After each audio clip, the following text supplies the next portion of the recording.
So welcome students. तो बेटा आज हम करेंगे एनसीईआरटी एक्सरसाइज 4.2 का क्वेश्चन नंबर 5। ठीक है। तो अब लास्ट में हमने क्या किया था, हमारे को स्टेटमेंट गिवन होती थी तो इक्वेशन हम फॉर्म करते थे। तो अब हमें इक्वेशंस गिवन है तो इसकी स्टेटमेंट की फॉर्म में हमारे को लिखना है। ठीक है। तो देखिए बहुत ही ज़्यादा आसान है। ठीक है, चलो इसको अब मैं आपको इसको वन बाय वन इसके सोल्यूशन करवाता हूँ। तो सबसे पहली है हमारे पास ये कि p + 4 = 15। तो बस इसको आप सिंपल लिख सकते हो कि सम ऑफ p एंड 4 = 15। तो बस ये फर्स्ट का आंसर आ गया आपके पास। अब सेकंड में क्या है कि m - 7 = 3, मतलब m में से 7 को सब्ट्रैक्ट किया गया। तो हम क्या लिखेंगे यहाँ पे, सब्ट्रैक्ट 7 फ्रॉम m इज़ 3। तो यहाँ पे हमारे पास यहाँ पे आ जाएगा सब्ट्रैक्टिंग 7 फ्रॉम m इज़ 3। फिर आगे है m 2m = 7, बल्कि 2m को 2 से मल्टीप्लाई किया गया तो 7 आया। तो इसको हम लिख लेंगे कि 2 टाइम्स द m गिव्स 7। तो आगे फोर्थ है m को 5 से डिवाइड किया गया, मतलब ये 1/5 किया गया, that is 1/5 of m is equal to 3। तो ये भी आसानी से हो गया। ये 3/m है तो इसको हम लिखेंगे 3/5, that is 3/5 of m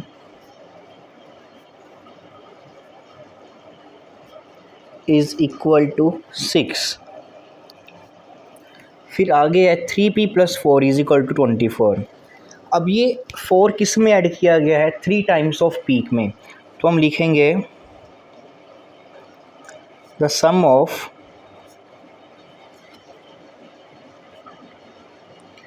three times p and 4 is 25। तो बस सिंपली आपके पास इसका आंसर आ जाएगा। फिर आगे है हमारे पास क्वेश्चन 7 का, 2 को सब्ट्रैक्ट किया गया 4 टाइम्स ऑफ p। तो इसको हम लिखेंगे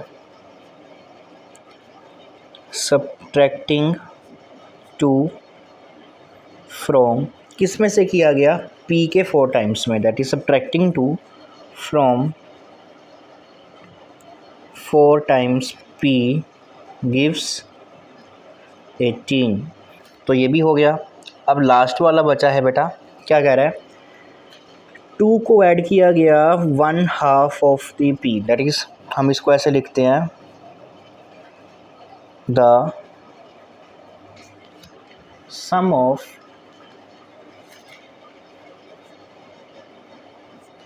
one half of p and 2 is 8। तो वो मिलेगा आपको 8। तो काफ़ी इजी से ये सारी की सारी स्टेटमेंट्स आप फॉर्म कर सकते हो। तो बेटा आगे हमारे पास क्वेश्चन नंबर 6। तो इसमें क्या कह रहा है कि ये हमारे पास कुछ स्टेटमेंट्स गिवन है और इसकी हमारे को इक्वेशंस बनानी है। ठीक है। तो फर्स्ट वाले में क्या कह रहा है कि Irfan says that he has 7 marbles more than 5 times the marble permit has. और इरफान के पास कितने मार्बल हैं, 37। तो हमारे को इक्वेशंस बनानी है, तो हमें इरफान के पास मार्बल्स पता करने हैं। तो हम सबसे पहले लेट कर लेंगे, let number of marbles that Irfan has is equal to x। तो हमने मान लिया इरफान के पास कितने मार्बल हैं। इरफान के पास नहीं मानेंगे, हम मानेंगे इरफान के पास तो गिवन है, परमिट के मानेंगे कि जो परमित है उसके पास कितने मार्बल हैं x। ठीक है। तो फिर उसने बोला कि इरफान के पास कितने मार्बल हैं, 7 marbles more than 5 times the marble permit has. तो परमिट के पास कितने मार्बल हैं? x, उसका 5 टाइम्स कर दिया जाए और उससे 7 ज़्यादा प्लस 7, तो ये मार्बल किसके पास आ जाएंगे? इरफान के पास। बट इरफान के पास कितने मार्बल्स हैं? 37। तो ये किसके पास मार्बल्स हैं? ये इरफान के पास जितने मार्बल्स हैं वो निकल कर आ गए, पर इरफान के पास दिए कितने हुए? 37। तो बस यहाँ पे 37 आ जाएगा। आगे क्या कह रहे हैं? लक्ष्मीज़ फादर की जो एज है वो 49 ईयर्स ओल्ड है और he is 4 years older than 3 times Lakshmi's age. तो हमें लक्ष्मी की एज नहीं पता, तो हम मान लेते हैं लेट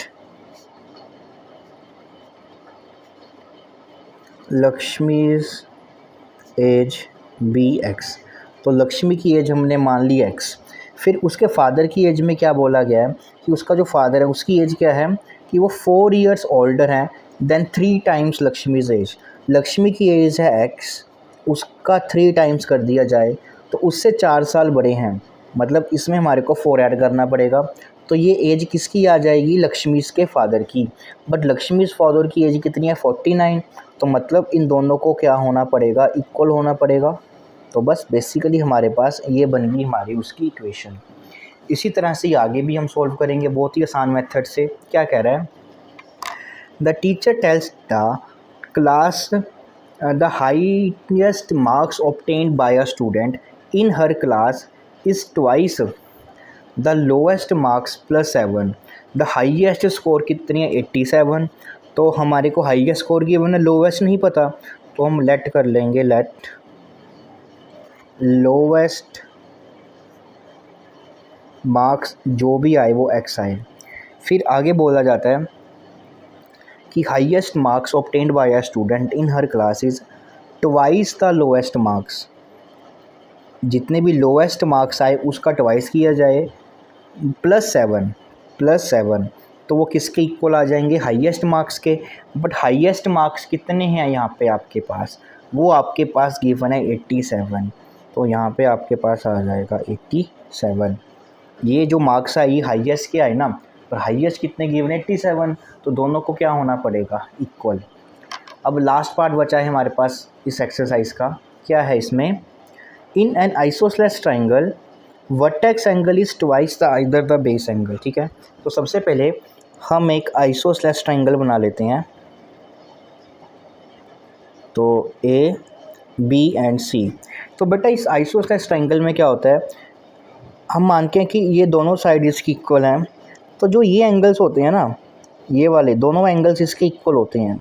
जो ये दो एंगल्स होते हैं आइसोसेलेस ट्राइंगल में, ये दोनों के दोनों एंगल्स आपके इक्वल होते हैं। That is angle B is equal to angle C. हम मान लेते हैं कि दोनों इक्वल हैं, तो दोनों के दोनों कितने होंगे? एक्स आ जाएंगे। ठीक है, और इन दोनों एंगल्स को क्या बोला जाते हैं? Base angles. इनको हम क्या बोलते हैं? Base angle. और जो एंगल ए होता है इसी को हम बोलते हैं उसका वर्टेक्स एंगल। ये कौन सा होता है हमारे पास? उसका वर्टेक्स एंगल।